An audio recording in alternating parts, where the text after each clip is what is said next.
Old Chateau.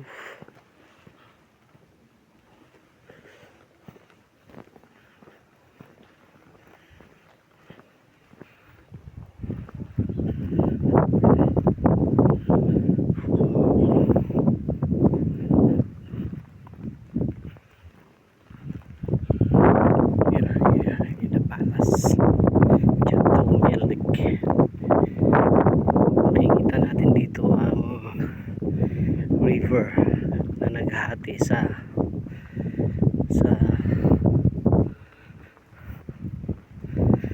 papuntang Prague. Tong river na to, hati siya papuntang Vltavo and Kralupy na Vltavo. Ito yun, ang palas na yan sinaunang panahon.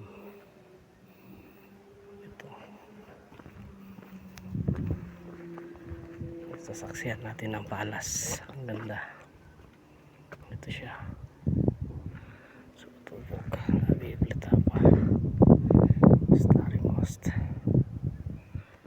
Yan ang kabuuan niya. Ang ganda ng view. Ayan ang naghahati. Ayan yung ilog na yan. Ito yung hindi ko lang mostra dyan kung saan papuntang Prague. Basta ito naghahati siya. Kralupy and Vltavo River. Yan.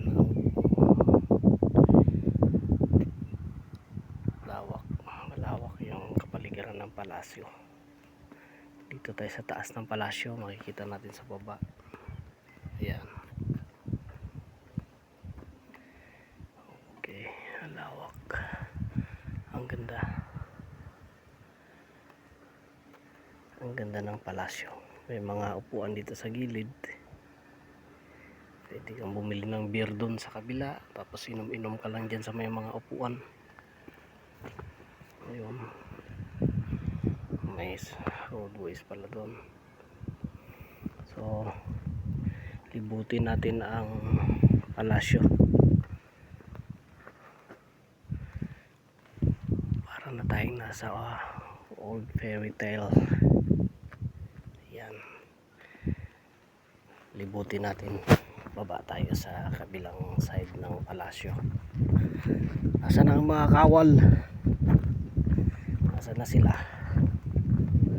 Ito. Ilog na nakapaligid sa palasyo. May entrance pa pala dun. Palasyo. May mga tanim na dun. Mga grapes yata to. Ito siya. Ang lawak ko. Ang ganda ng paligid. May mga bikers din. Mag-asawa.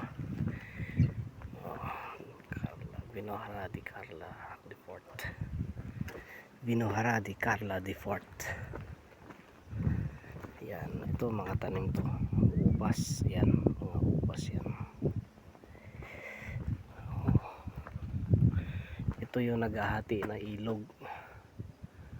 Ilog ng Kralupy at Vltavo River. Ito siguro yung papuntang Prague. Ayan. Ayan. Puntang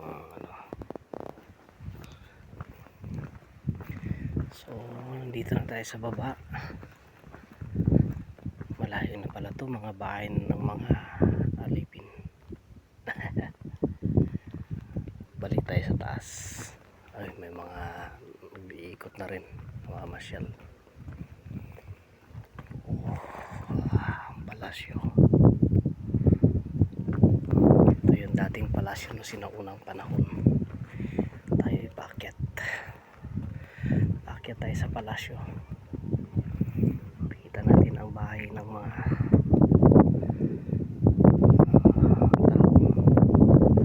tao na ninirahan sa patag. Tayo sa ng kaharian ng isang hari at reyna. Ayan, tas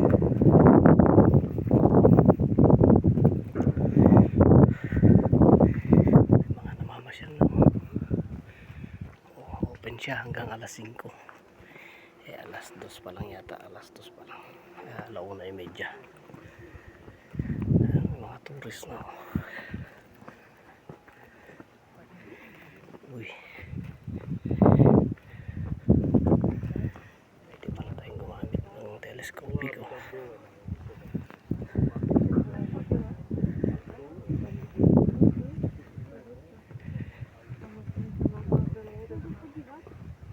Na tu horu si, Jesus Cristo.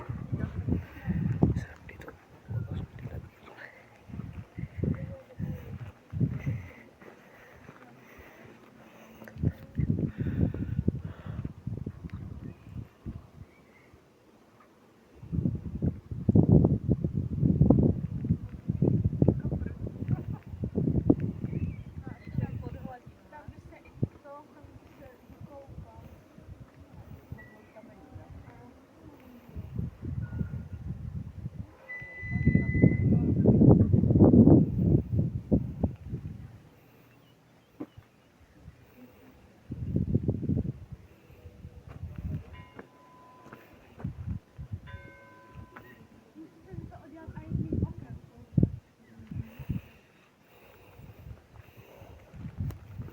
Ikot-ikot tayo.